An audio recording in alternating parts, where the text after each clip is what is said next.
Donc, nous sommes là aujourd'hui pour vous présenter notre communication intitulée Conscience citoyenne, valeurs culturelles et actions urbaines, quelle relation? Pour cela, nous avons développé le plan de la communication suivant.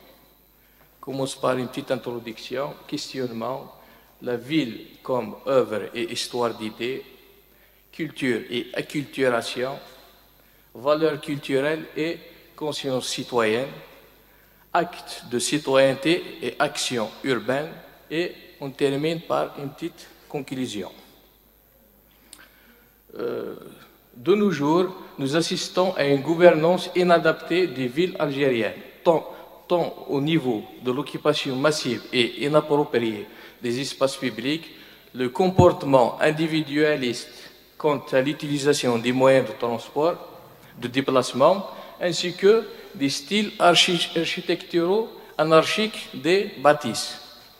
Un constat amer et donc la question est la suivante. À qui revient la faute?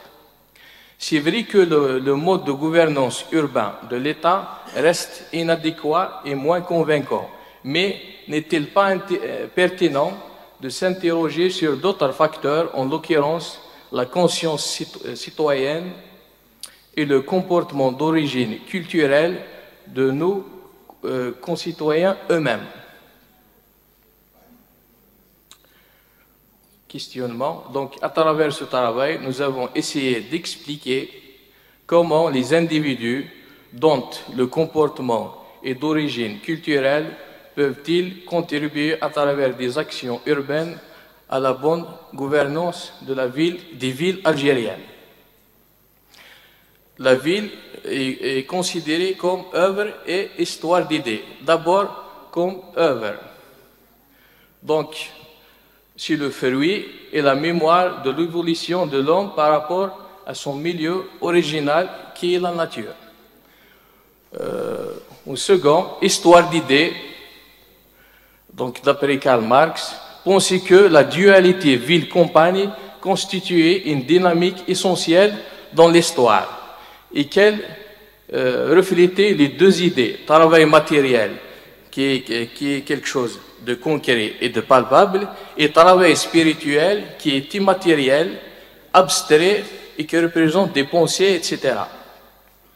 Donc les deux sont le résultat de la lutte des classes.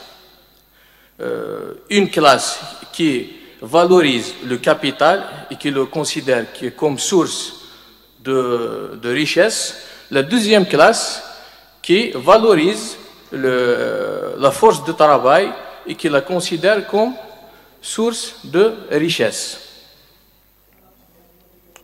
Culture et acculturation. La culture est définie comme suit.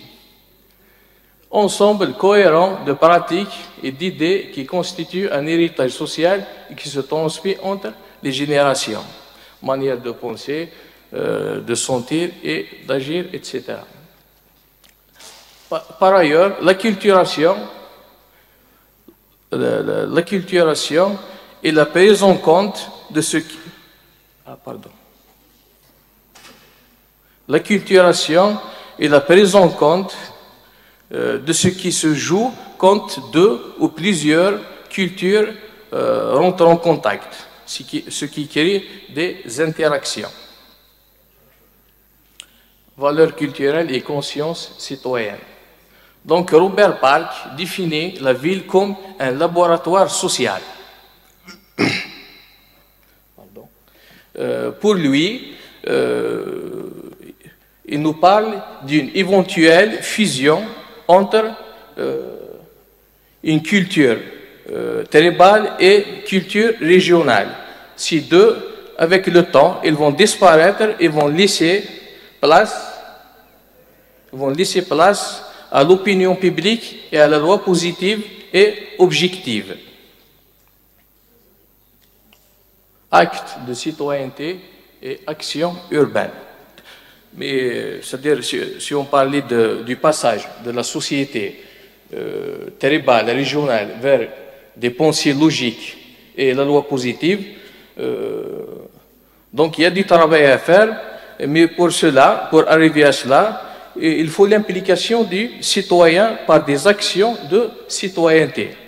Donc, en optant pour la e-participation, on peut éviter les foules et l'occupation massive des espaces de vente urbains, notamment réduire les risques et la propagation des maladies transmissibles, telles que le Covid, qui est le meilleur exemple. Prendre les transports en commun ou covoiturage. Cela peut éviter l'encombrement et les bouchons, notamment garantir une certaine fluidité des réseaux routiers urbains. Respecter les styles architecturaux. Cela peut éviter les styles architecturaux anarchiques, notamment faciliter le repérage et l'orientation dans les pôles urbains. Le cas de certaines maisons qui ressemblent à des administrations. On termine par la conclusion. Donc, la culture influence la manière la plus profonde de nos comportements, en particulier ce qui nous semble le plus évident et le plus naturel. Nos habitudes sont inscrites dans notre culture, les codes culturels sont intégrés et incorporés tout au long d'un processus de socialisation. La culture est partagée et collective, elle constitue la part inconsciente de nos comportements qu'elle est intériorisée.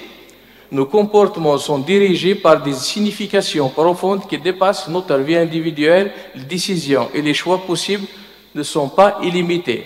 À cet effet, nous dirions que les actions urbaines des individus sont liées directement au degré de conscience et d'éveil de nos concitoyens eux-mêmes, quant à leur appartenance ethnique et culturelle.